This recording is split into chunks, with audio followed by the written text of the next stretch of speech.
We welcome Mr. Izzat Majeed, who's our main speaker tonight.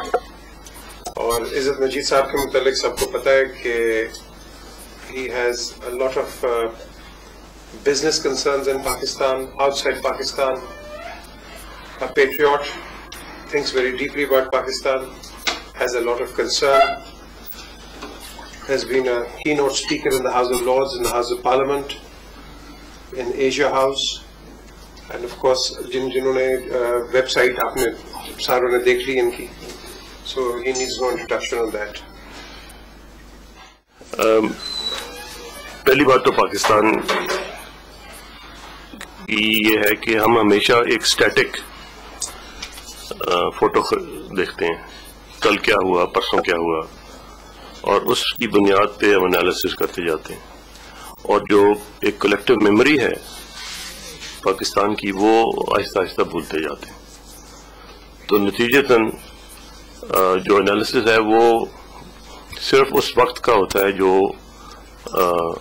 Political process مانتا ہے، سمجھتا ہے کہ یہی بات جو ہے صحیح ہے. سو میں پرٹیکولرلی ہسٹوریکل پروسیس جو ہے اس کو سمجھنا ضروری ہوتا ہے. اس کو سمجھنے کے لیے یو نیڈ ٹو انڈرسٹینڈ کہ یہ جینیسس جو ہے یہ کیسے ہوا اور ہم یہاں کیوں پہنچے ہیں جہاں پہ ہم کھڑے ہیں اس وقت. And that is very important. So foundation اگر جو ہے وہ ٹھیک نہ ہو تو بلڈنگ ٹھیک نہیں بن سکتی، جو مرضی کرتے رہیں آپ. اس فاؤنڈیشن کی کوئی بات نہیں کرتا، بلڈنگ کی بات کافی ہوتی ہے. یہ کھڑکیاں ٹھیک نہیں ہیں، بجلی نہیں آ رہی،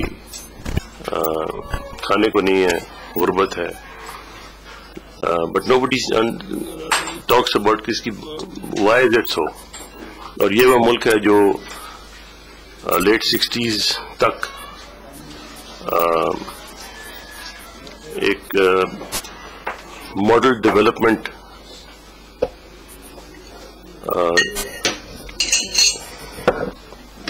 کی ایک مثال بنی ہوئی تھی، چھوٹی باتوں سے لے کے بڑی باتوں تک.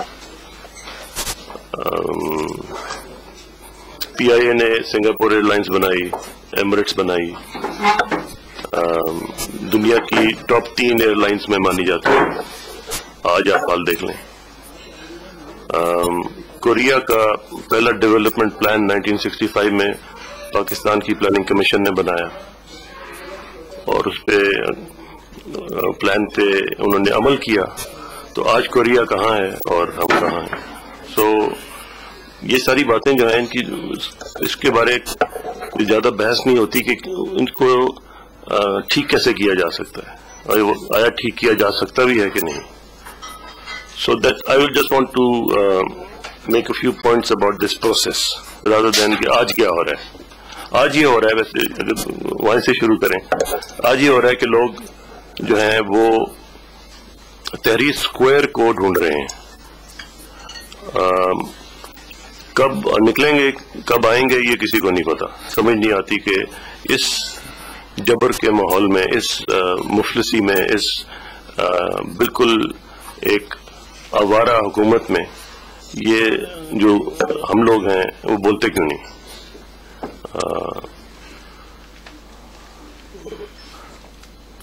تو سب سے پہلی بات یہ ہے کہ 47 سے لے کے 53 تک پاکستان کا جو سٹرکچر ہے وہ بن چکا تھا. جناح کی ڈیتھ کے 6 مہینے بعد آبجیکٹیوز کونسل نے اسلامک ریپبلک ڈکلیئر کر دی.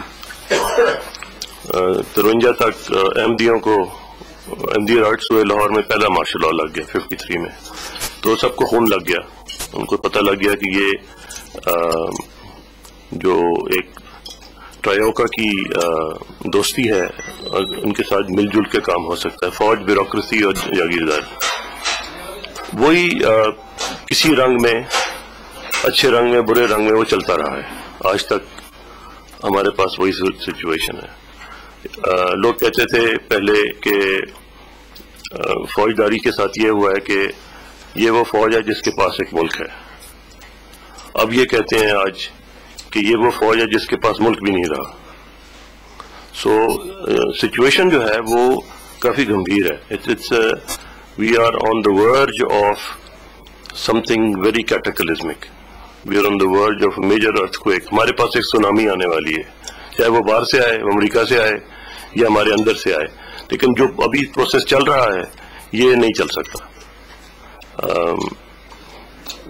اس وقت جو پولیٹیکل پروسیس کی سچویشن ہے وہ بھی آپ دیکھ رہے ہیں. دیر is know leadership, there is know governance. پہلے کوئی فوج کی وہ تھی ایک ساکھ تھی جس سے لوگ ڈرتے تھے, وہ بھی اب جھجک جو ہے وہ آہستہ آہستہ ٹوٹ گئی. اب تو اوپنلی آج آرٹیکل محمد حنیف نے لکھا ہے, وہ آپ ضرور دیکھیں, پاکستان جنرل میٹرز, کہ بہت اچھا لکھا ہے اس نے فوج کے بارے. محمد حنیف وہ ہیں جنہوں نے وہ the case of exporting mangoes کتاب لکھی تھی. B B C Urdu service کے ہیڈ ہیں جی, B B C Urdu service کے ہیڈ بھی ہیں.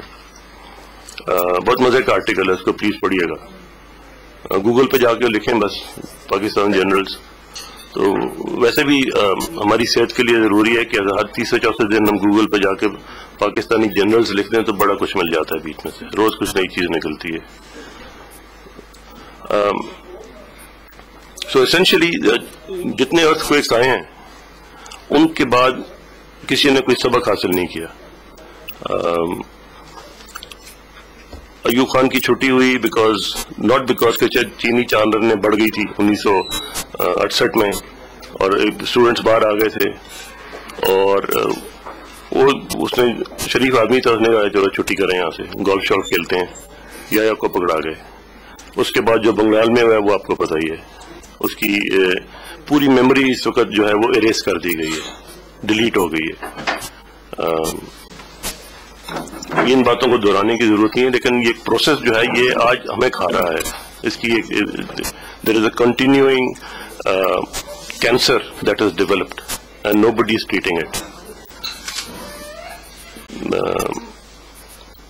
60% of Pakistanis are under the age of 25, of which only 10% are educated. Education اس کو مانتے ہیں, یہ خود آپ don't go by the figures آپ کو جو ملتے ہیں سرکاری طور پہ 60% ہے 50% ہے وہ جو بولتے ہیں, دیٹ از ناٹ ٹرو. میں 8 سال پڑھا ہے پنجاب یونیورسٹی میں. بتدریج اسٹینڈرڈ گرتا گیا, اور ضیاء اللہ کے آنے کے بعد جو کریکولم بدلا ہے, جس طرح بدلا ہے, وہ آج اگر آپ پہلی جماعت سے لے کے 12ویں جماعت تک کی پاکستانی ٹیکسٹ بکس اٹھا لیں اور ان کو دیکھیں تو آپ سو نہیں سکیں گے. آپ سوچیں گے کہ 3-4 جنریشنز جو ہیں وہ اس جہالت پہ پالی گئی ہیں, ان کو ایجوکیشن سمجھ کے لوگوں نے بچوں نے پڑھا ہے. And the damage is done. آج کوئی فرشتہ آ جائے اور وہ گورننس لائے, چاہے ڈیموکریٹک پروسیس سے لائے چاہے ڈکٹیٹرشپ سے لائے, اور وہ اس کو 15-20 سال میں لیں تو پاکستان ایز اٹ از وہ بھی نہیں رہ سکتا. آپ کو فیڈریشن کو ری نیگوشیٹ کرنا پڑے گا. وہ وقت گیا کہ اسلام آباد کی فیڈریشن جو ہے وہ منہ مانی باتیں کرتی رہتی ہے. بلوچوں کی اب آپ آواز سن رہے ہیں, سندھیوں کی آواز سن رہے ہیں, پٹھان تو جو ہے وہ بالکل تنگ آیا ہوا ہے. اس کا کوئی قصور نہیں ہے جو اس کے ساتھ ہو رہا ہے. اسی فوج نے بنایا ہے, وہی سارے لشکر ہیں, بٹ ان کا افغانستان کا پٹھانوں کا کوئی قصور نہیں ہے. میں تو اس پہ واشنگٹن میں بھی باتیں کر چکا ہوں کہ Osama bin Laden as a joke میں بات کرتا ہوں, بٹ اس کے پیچھے ایک پوری ریالٹی بھی ہو سکتی ہے کہ اسامہ بن لادن غار میں بیٹھا ڈائلسس کرا رہا تھا. سارا کچھ ہے اس کے پاس, کروڑوں پتی اربوں پتی ملینئر بلینئر بندہ تھا, سارا کچھ لگا ہوا تھا, 15 ٹی وی لگے ہوئے تھے. تو ڈائلسس کرا تھا تو ظاہری بھاگا گیا. اس نے کہا یار CNN تو کھول, وہ 2 بلڈنگیں اڑ گئی ہیں. انہوں نے کہا کہ اچھا اڑ گئی ہیں تو پھر ایسے کرو فٹافٹ آن کر لو اس کو, مان لو نزلہ تے ساڑھے تے گرنا ہے. So even as a joke the Afghans had nothing to do with it. It was just marauding random terrorist Muslims who were the residue of the Soviet invasion and the Soviet defeat. So القاعدہ ایک franchise ہے جیسے میکڈونلڈز ہوتی ہے, کوئی بندہ کچھ بھی کرتا ہے وہ اون کر لیتے ہیں. اور یہ کہنا کہ ایک بڑی اسٹرانگ اور کلیکٹڈ اور سسٹمیٹک پروسیس ہے جو پاکستان سے چلتا ہے, وہ صرف اس حد تک صحیح ہے جہاں تک پاکستان صحیح ہے. پاکستان کے لوگوں کو مارنا, رینڈم ٹیرر کرنا, ایک دہشت پھیلا کے رکھنا, اس کی وجہ سے سوچے کہ یہ کون کر رہا ہے اور کیوں کر رہا ہے. اس میں سارے ادارے جو ہیں دے آر کمپلیسٹ.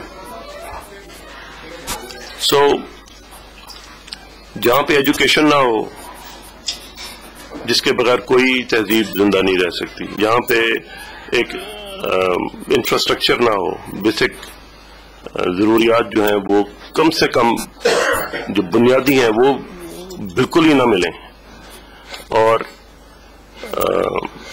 لوٹ مار کا جو ماحول ہے وہ انڈیمک ہے, اس کے بارے تو کوئی بات ہی نہیں کرتا. سو we can keep on lamenting about our pitfalls, but the solutions that are emerging are pretty dangerous and perhaps tragic. یہ کہنا کہ سب کچھ ٹھیک ہو جائے گا کہنے کی بات ہے, لیکن نظر نہیں آ رہا. So that is the summary and we can talk about it now. مبین آپ کوشچنس لے لیں.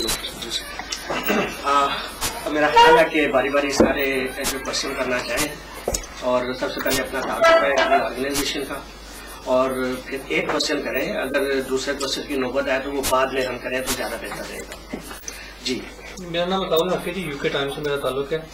جی صاحب, آپ نے ابھی بڑی پیاری باتیں کی ہیں, ان سے کسی کا اتفاق بھی ہو سکتا ہے اور کسی کا اختلاف بھی ہو سکتا ہے, مگر جو اہم ترین ایشو ہے اس وقت پاکستان میں سرمایہ کاری کے حوالے سے, آپ سمجھتے ہیں کہ آپ ظاہری بات آپ ایک کامیاب بزنس مین ہیں, آپ سمجھتے ہیں کہ اس وقت پاکستان میں سرمایہ کاری جو ہے وہ محفوظ ہے, اور اگر نہیں محفوظ تو یہ ہماری جو حکمران ہیں, ہماری حکومت جو ہے وہ بار بار کیوں فورس کرتی ہے کہ آپ پاکستان میں آ کر زیادہ سے زیادہ سرمایہ کاری کریں, وہ پاکستان میں سرمایہ کاری کی کتنی اس وقت ضرورت ہے, اس حوالے سے تھوڑی سی روشنی ڈالیں.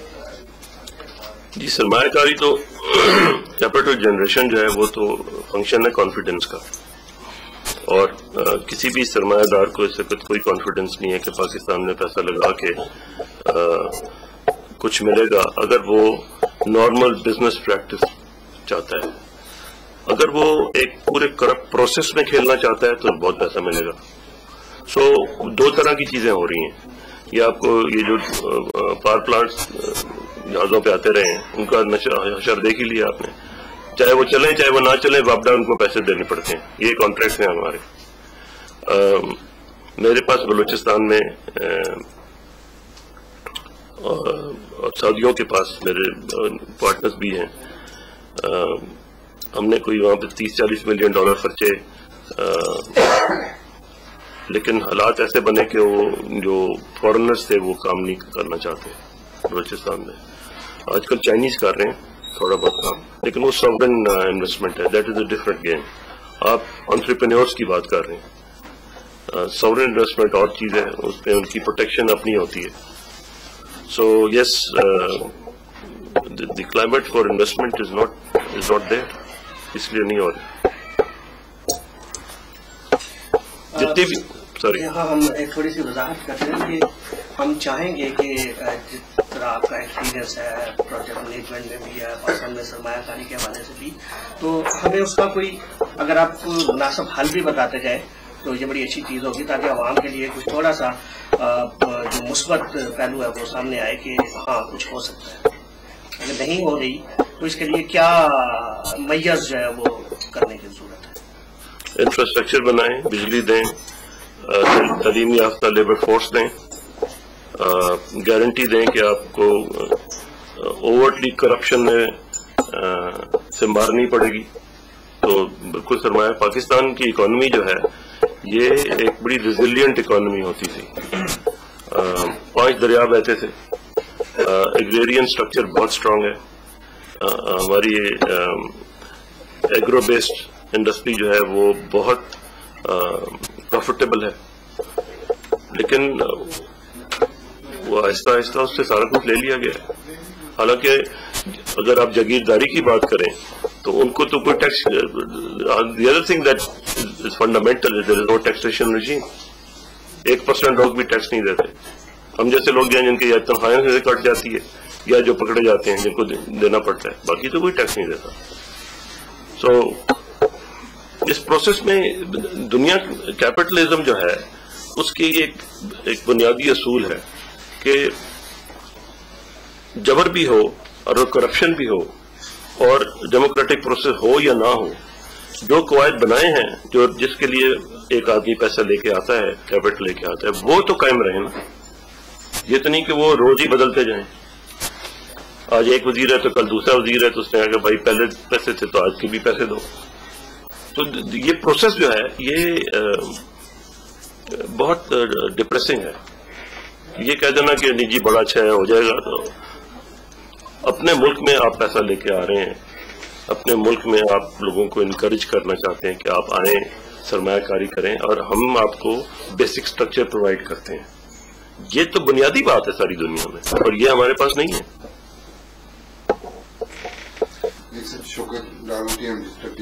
آپ کا مشورہ قانونی کے علاوہ پالیٹکس پہ بھی کافی ٹائم ہو گیا ہے. تو اگلا یہ میں پوچھنا چاہ رہا تھا جو مودی صاحب نے بات کی کہ یہ دونوں چیزیں دوسرے سے ریلیٹڈ ہیں. تو اس کا کیا پولیٹیکل آپ کیسے دیکھتے ہیں, آپ فیوچر میں کیا ہونے والا ہونا چاہیے کیا ہوگا آگے, اس کا کیا حل کیسے ہو سکتا ہے؟ اب یہ تو آپ نے جو پیچھے ماضی جو بتایا وہ تو پہلے بتائیے اس کی, لیکن ابھی ہم کس طرف جا رہے ہیں اس کا تھوڑا سا کچھ وہ جانا چاہیے, ہم ملک میں کیا بنے. میں اگر وضاحت کروں کرسن کی تو وہ امید کا پہلو دیکھنا چاہتے ہیں کہ آیا پاسبل ہے کہ نہیں موجودہ سرکمسٹانس. ابھی تو جو حالات دیکھ رہے ہیں نا وہ تو مایوسی نظر آ رہی ہے, ختم ہو رہا ہے. دیکھیں جی امید تو اس وقت بنتی ہے نا جب آپ کے سولوشن جو ہیں وہ تاریخ پہ کو مسخ نہ کریں اور وہ سولوشن ایسے ہوں جو کہ لوگوں کو قبول ہوں.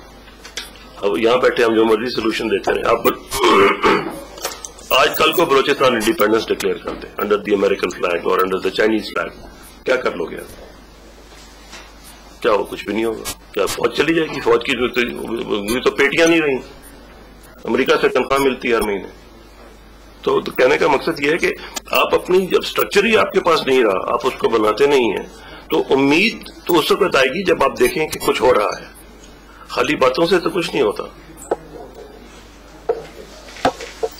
اور یہ جو اس وقت ڈیموکریٹک جو ایک اورا ہے, ایک ڈیموکریٹک ماحول جو ہے, یہ it is at the largest of the army, ہمیشہ سے یہ رہا ہے. لیکن اب اگر آپ امید کی بات کر رہے ہیں تو جیسے میں نے شروع میں کہا تھا کہ ایک تحریر اسکوائر بننے والا ہے یا بن رہا ہے, وہ ہے ہماری امید کہ اب لوگ کھلم کھلا فوج کو بھی تنقید میں لاتے ہیں, جنرلوں سے پوچھتے ہیں کہ بھائی یہ کروڑوں روپے کی سوسائٹیاں اور یہ کاریں اور گولف کھیلنا اور ہیلی کاپٹر اور یہ ساری کھیل جو ہے, یہ ساری باتیں ٹھیک ہیں, لیکن ان سے جواب دے کون, اکاؤنٹیبلٹی کدھر ہے؟ تو وہ آہستہ آہستہ شروع ہوگی. یہ بات پارلیمنٹ میں بھی ہو رہی ہے, لوگ بھی کر رہے ہیں, عام ٹی وی پہ آپ سنتے ہیں روز یہ بات. یہ تو میڈیا کی تھوڑا سا جی میڈیا, بالکل میڈیا ایک ایسی چیز ہے دنیا میں, آپ دیکھیں اس کو ایک لیول آف آزادی دے کے پھر پچھتاتے ہیں پولیٹیشین, یہ کہ ہم نے کیا, کیونکہ وہ پھر رکتا نہیں. اور اب جو میڈیا پاکستان میں ہے جیسا بھی ہے, اس کو چھیڑنا کوئی آسان بات نہیں ہے. وہ اور بات ہے کہ وہ خود کیا کرتے ہیں, کتنی کریج سے اور کتنی آنیسٹی سے وہ سارے ایشو کو ٹیکل کرتے ہیں. نسیم صدیقی فرام ایکسپریس نیوز. ابھی آپ نے جیسے کہا کہ تحریر اسکوائر بن سکتا ہے یا بننے والا پاکستان میں, جن ملکوں میں پہلے بھی تحریکیں آئی ہیں یا بغاوت ہوئی ہے, اس کے بعد بھی ان ملکوں کے کوئی حالات بہتر تو نہیں ہوئے. اور اگر ہمارے ملک میں تحریر اسکوائر بن جاتا ہے, انقلاب آ بھی جاتا ہے, تو کون لوگ آگے آئیں گے؟ آپ کے خیال میں پاکستان میں سب لیڈرشپ ایسی ہے جو تمام قوم کو اس وقت ایز اے پاکستانی لے کے آگے چلے؟ کیونکہ پاکستانیت تو اب نظر آ رہا ہے کہ ختم ہوتی جا رہی ہے. اگر کوئی لیڈر لاہور سے نکلتا ہے اور اس میں پوری کیپیبلٹی ہے کہ ملک کو آگے لے کے چل سکتا ہے, اس کے اوپر پنجابی یا لوریے کی چھاپ لگ جاتی ہے، کراچی والے یا سندھ والے اس کو فالو نہیں کرتے. اسی طرح کوئی بہت ہی ٹیلنٹڈ اگر حیدرآباد سے کوئی شخص ایسا نکلتا ہے جس میں فل لیڈرشپ کوالٹیز ہیں تو اس پہ چھاپ لگ جائے گی کہ یا مہاجر ہے یا سندھی ہے. تو کیا اس وقت ہمیں پاکستانی سوچ کی ضرورت نہیں ہے کہ پاکستانی ایک ہونے کی، جس طرح کرکٹ میچز میں ہم سب یکجا ہو جاتے ہیں، اسی طرح پاکستان کو آگے لے کے چلنے کے لیے ہم یکجا ہو جائیں. یہاں پہ دھماکہ ہوتا ہے، ٹی وی پہ کوئی خبر آتی ہے، لوگ بہت اس کو مون کرتے ہیں، لیکن ساتھ ہی گاڑی میں بیٹھ کے میکڈونلڈس چلے جاتے ہیں یا پھر اپنی شادی بیاہ، ہر چیز اسی طرح ہو رہی ہے. اگر یہ تحریر اسکوائر بن جائے گا، انقلاب آ جائے گا، تو کوئی اور لیڈر انہیں میں سے آ جائے گا جو موجود ہیں، تو حالات تو چینج نہیں ہوں گے. یہ ایک پاسبلٹی ہے جو آپ بات کر رہے ہیں، لیکن تحریر اسکوائر کی جو سب سے بڑی ڈیولپمنٹ ہے خاص کر ہماری زندگی میں، وہ یہ ہے کہ تحریر اسکوائر ایک یونیک ریولوشن تھا. اس کی وجہ یہ ہے کہ اس کی کوئی لیڈرشپ نہیں تھی اور نوجوان تھے سارے، اور انٹرنیٹ سے جو فائدہ انہوں نے اٹھایا ہے وہ آج تک نہیں ہوا. تو یہ پہلا قدم تو لے لیا انہوں نے. اب اس کے بعد اب فوج نے بڑی ہوشیاری سے کام کیا ہے مصر میں. وہ پہلے آئے نہیں، اب آئے ہیں تو آہستہ آہستہ وہ دیکھ رہے ہیں کہ سپٹمبر میں کیا ہوتا ہے، الیکشن ہوتا ہے نہیں ہوتا، مسلم بردرہڈ کیا کرتی ہے نہیں کرتی. لیکن ایک جو انقلابی قدم اٹھانا تھا وہ اٹھا چکے ہیں، اور اب آگے کیا ہوگا وہ تو ایک دم تو نہیں کچھ ہوگا نا. لیکن انہوں نے جو کچھ کیا ہے اس نے سارا عربی اور نارتھ افریقن ممالک کو ہلا کے رکھ دیا. تو وہ پھٹنے میں دیر نہیں لگتی. وہ بیچارہ ٹونس میں بیٹھا تھا چاوڑی لے کے، اس کو تھپڑ چھپڑ مارے، اس نے اپنے آپ کو آگ لگا لی. ایک سٹیج یہ بھی آتی ہے، وہاں سے دیکھیں کیا ہوا ہے. تو ہمارے حالات بھی کچھ ویسے ہی ہیں، اتنی خوشحالی تو ہے نہیں، تو کچھ نہ کچھ ضرور ہوگا.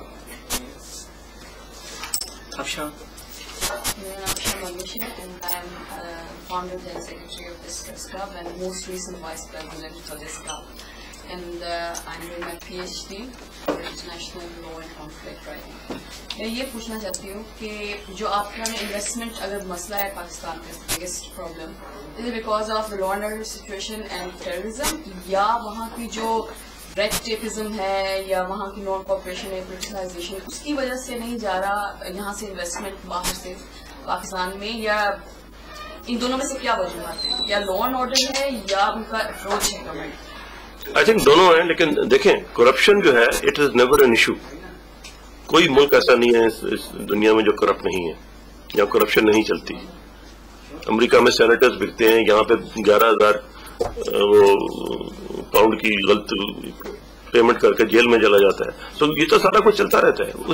پوائنٹ یہ نہیں ہے، corruption is not the issue, governance is the issue. اگر آپ کو گورننس نہیں ملتی تو کرپشن جو ہے وہ پھر کرپشن ہی رہ جاتی. ہمارے پاس گورننس نہیں ہے. کسی پولیٹیکل پروسیس میں گورننس از ایوری تھنگ. انہوں نے کیا روز باتیں نعرے نورے مار کے بیٹھ جاتے ہیں. پارلیمنٹ میں بھی یہ ہوتا ہے، کرتے کچھ بھی نہیں. ایمبیشس آدمی یا جو سوچنے والا آدمی یہاں سے کہیں سے بھی جاتا ہے اپنے ایجنڈا کے ساتھ اور پیسہ بھی خرچ کرتا ہے، کہتا ہے کہ میں لیڈرشپ ہوں، انٹروڈیوس کرتا ہے اپنے آپ کو. آپ کا کیا خیال ہے اس کو کیا خطرات پیش آئیں گے اگر آپ ایک نیا بالکل ایک برانڈ نیو لیڈرشپ جاتی ہے تو اس کو کیا چیلنجز ہوں گے پاکستان میں؟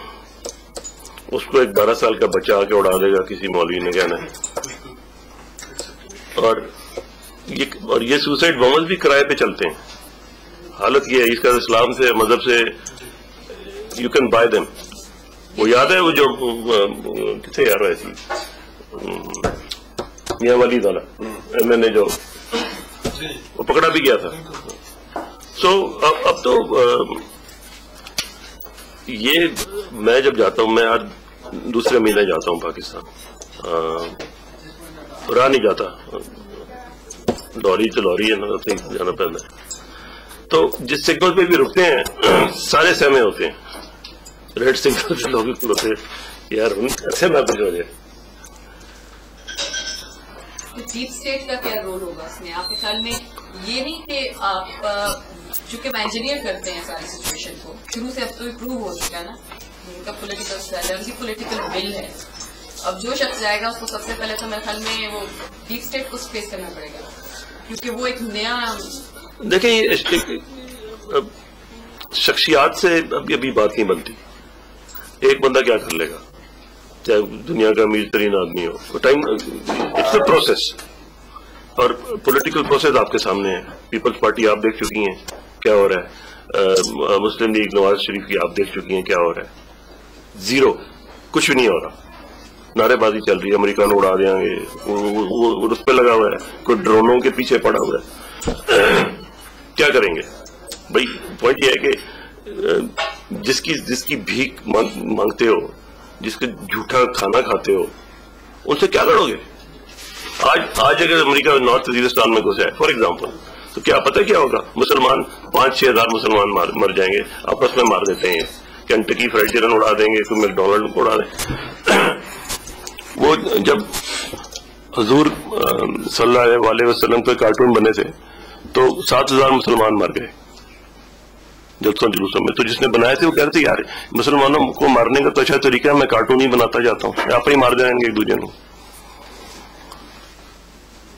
اسلام کی جو دوسری بات ہے جو کہ ڈفرنٹ ٹاپک, لیکن وہ انڈر لائن اسٹرکچر میں تو موجود ہے نا, کہ جو اسلامک ورژن ہمیں ملا ہے پاکستان میں, اس سے پریمیٹو اور باربیرک ورژن تاریخ اسلام کی تاریخ میں کسی کو نہیں ملا. یعنی جہالت کی بنیاد ہے وہ. ابھی یوٹیوب پہ چل رہا ہے ایک مولوی جو بتا رہا ہے کہ جنت میں آپ کو حوروں کے ساتھ سیکس کیسا ملے گا, اور ہر دوسری لائن میں وہ حضور صلی اللہ علیہ وسلم کا بلاسفیمی کی بات کرتے ہیں. اس کو کوئی کورٹ لے کے جائے کہ اصل بلاسفیمی تو یہ ہے, تم رسول اسلام کو تم کہہ رہے کہ وہ سکھا رہے ہیں تمہیں سیکشول مینول, کہ سیکشول انٹرکورس کیسے کرو گے تم جا کے جنت میں. یہ تو ویلیو ہے. کوئی پکڑا جاتا ہے $7 لاکھ پکڑے ہوئے بریف کیس میں جا رہا ہے, کوئی کچھ کر رہا ہے. مطلب ایک ایوب خان نے مسلم فیملی لا آرڈیننس پاس کیا 1962 میں. فضل الرحمان تھے ان کے advisor, and he was one of the great scholars of Islam. اس کو بھگا دیا انہوں نے. وہ امریکہ یونیورسٹی آف شکاگو میں became the professor of Arabic and Islamic studies.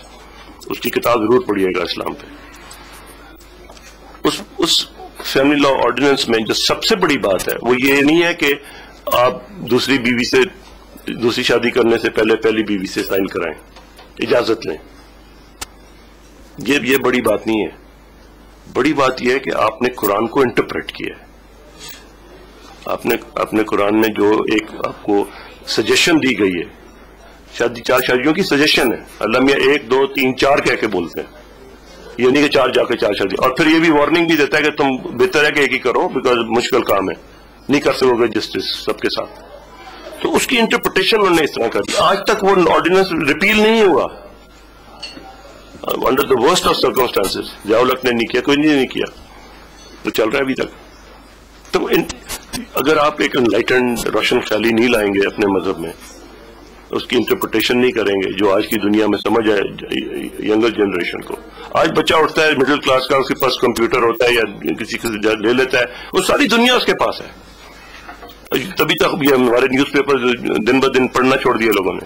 Younger generation نہیں پڑھتی, بٹن دباتی ہے, ڈاؤن نکل آتا ہے, نیوز نکل آتی ہے, جو دیکھنا دیکھ دو کے چل پڑتے ہیں. پھر نیو یارک ٹائمز مل جاتا ہے, چائنیز ڈیلی چائنا پوسٹ مل جاتی ہے, ساری دنیا کی پریس ان کے پاس ہے. Thank you, Ravi. Natasha Shea, CEO of Finance Stock Multimedia. We handle all the current affairs and news production for Arch TV. Too much doom and gloom. I think everybody's become depressed with the views you've expressed. True. But also, do we not see any future, any brightness, any ray of hope? How or where is it? Do we see it in the form of the leadership, the new leadership making its way? Do we see it in the form of us pushing the people towards an education, which I personally would view as the only option for everybody, the only way out really? Education for everybody, equal, unlimited education from the basic which would take another 20 years for Pakistan to get to where we want it to be, but at least it's a start. Do we see education in the next 20 years doing something? So we need to begin that now, or do we see a new leadership coming, another form of corruption beginning, anything like that? That's my first question, and if you answer that, then we'll go somewhere else.